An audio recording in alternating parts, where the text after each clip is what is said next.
আসসালামু আলাইকুম। স্বাগত জানাচ্ছি কিভাবে শিখবো ইউটিউব চ্যানেলের আরও একটি নতুন ভিডিওতে। প্রিয় দর্শক, আজকের ভিডিওতে আমরা কম্পিউটারের খুব মজার একটি বিষয় নিয়ে আলোচনা করতে যাচ্ছি।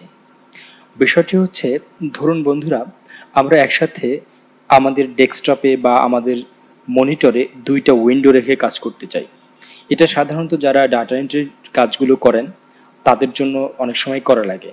দেখা গেছে যে আপনার ক্লায়েন্ট যদি আপনাকে ছবি তুলে হোয়াটসঅ্যাপ করে কিংবা কোনোভাবে আপনাকে যদি যে ডাটাটা এন্ট্রি করতে হবে সেটার ছবি তুলে পাঠায় এবং সেটা দেখে দেখে আপনাকে যদি এন্ট্রি করা লাগে অথবা টাইপ করা লাগে, সেক্ষেত্রে আপনাকে যেটা করতে হয় যে স্ক্রিনের এক পাশে ছবি রেখে আর এক পাশে আপনার ডাটা এন্ট্রির যে মাধ্যম, ধরুন মাইক্রোসফট ওয়ার্ড, সেখানে আপনাকে কোনো কিছু একটা লেখা টাইপ করতে হবে।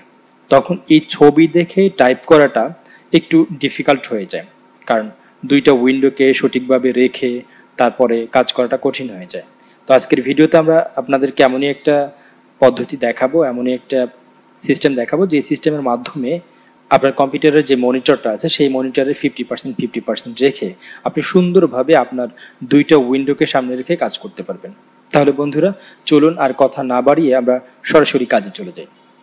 বন্ধুরা, আমি এখানে একটি মাইক্রোসফট ওয়ার্ডের ডকুমেন্ট ওপেন করে রেখেছি এবং এখানে একটি ছবি রেখেছি।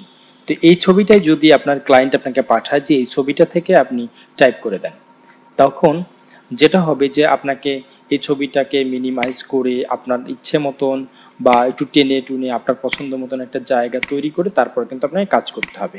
তো আমরা যেটা করতে চাচ্ছি যে আজকের ভিডিওতে আমরা দেখাবো যে আমরা এমনভাবে কাজ করব যেন এই ছবিটা আমার দেখতে কোনো সমস্যা না হয় এবং আমার এই যে মাইক্রোসফট ওয়ার্ডে কাজ করতেও যেন কোনো সমস্যা না হয়। তাহলে এখন আমি দুইটা উইন্ডো ওপেন করলাম, একটা হচ্ছে ছবির উইন্ডো আর একটা হচ্ছে আমার এই যে মাইক্রোসফট ওয়ার্ডের উইন্ডো। এছাড়া আমার আর কয়েকটি উইন্ডো চালু আছে, তো আমি সেগুলো আপনি চাইলে ক্লোজ করে নিতে পারেন অথবা না করলেও কোনো অসুবিধা নেই। এখন আমার যেহেতু দুইটা উইন্ডোতে কাজ করতে হবে, একটা হচ্ছে প্রথমত হচ্ছে আমার এই ছবিটাকে আমি যে কোনো একটা পাশে রাখতে চাই। ধরুন আমি এই ছবিটাকে রাখবো আমার যে মনিটর সেই মনিটরের ডান পাশে। তো আমি এই ছবিটাকে যখন আমার ছবিটা ওপেন থাকবে, অর্থাৎ ছবির উইন্ডোটা ওপেন থাকবে, ছবিটা ওপেন থাকা অবস্থায় আমি কি করব, আমার যে কিবোর্ড রয়েছে সেই কিবোর্ড থেকে উইন্ডোজ বাটনটির সাথে আমাদের কিবোর্ডের যে অ্যারো বাটনগুলো রয়েছে সেই অ্যারো বাটনের, যেহেতু আমি ছবিটা ডান পাশে রাখতে চাই, সুতরাং অ্যারো বাটন থেকে আপনাকে ডান বাটনটা প্রেস করতে হবে। আপনি যখন অ্যারো বাটন থেকে ডান বাটনটা প্রেস করবেন তখন দেখতে পারবেন আপনার এই যে উইন্ডোটা সেটা কিন্তু ঠিক আপনার মনিটরের অর্ধেক অংশ জুড়ে ডান দিকে চলে গেছে। আপনি যদি উইন্ডোজ বাটনটার সাথে বাম পাশের যে অ্যারো বাটনটা আছে সেটা চাপ দিতেন তাহলে এটা বাম পাশে চলে আসতো। তো আমি এই যে মাইক্রোসফট ওয়ার্ডের যে ডকুমেন্টটা সেটা রাখতে চাচ্ছি আমার মনিটরের বাম দিকে।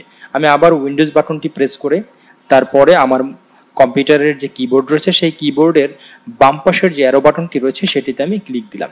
তাহলে দেখেন বন্ধুরা কি হলো, এখানে আমার ডান দিকে তো একটা উইন্ডো ছিলই, এখন আমার যেহেতু আরও কয়েকটি উইন্ডো এখানে চালু আছে, সুতরাং এখান থেকে এক্স্যাক্টলি আমি কোন উইন্ডোটাকে ডান পাশে রাখতে চাই সেটার জন্য একটা পারমিশন চাচ্ছে। এখান থেকে আপনি কিন্তু চাইলে এই যে মাউস দিয়েও ক্লিক করতে পারেন অথবা এই যে অ্যারো আছে এই অ্যারো বাটন প্রেস করেও কিন্তু আপনি আপনার যে এক্স্যাক্টলি যে উইন্ডোটা চালু রাখতে চান সেই উইন্ডোটাতে যখন এরকম সিলেক্টেড অবস্থায় থাকবে বা ওই উইন্ডোটা যখন এরকম আপনার কার্সরটা সেখানে থাকবে, তারপর যদি আপনি ইন্টার প্রেস করেন তাহলে দেখতে পারবেন যে আপনার দুইটা উইন্ডো কিন্তু একদম ঠিক সমান সমান করে আপনার মনিটরের জায়গা করে নিয়েছে। আশা করি বন্ধুরা আজকের এই ট্রিকটি আপনার ভালো লেগেছে। যদি আজকের এই ট্রিকটি আপনার ভালো লেগে থাকে তাহলে অবশ্যই আপনার কাছে একটা অনুরোধ করব যে ভিডিওটিতে একটি লাইক দিন, আপনার সুন্দর একটি মতামত এই ভিডিওর কমেন্ট বক্সে জানিয়ে দেবেন। আর আপনি যদি আমার চ্যানেলে নতুন হয়ে থাকেন তাহলে অবশ্যই চ্যানেলটিকে সাবস্ক্রাইব করে পাশে থাকা যে বেল আইকনটি আছে সেটিকে অন করে দিবেন। আর ভিডিও অবশ্যই আপনার বন্ধুদের মাঝে শেয়ার করতে ভুলবেন না। পরবর্তীতে কিভাবে শিখবো ইউটিউব চ্যানেলের ভিডিও দেখার আশা রেখে এখানে শেষ করছি। সে পর্যন্ত সবাই ভালো থাকুন, সুস্থ থাকুন। আল্লাহ হাফেজ।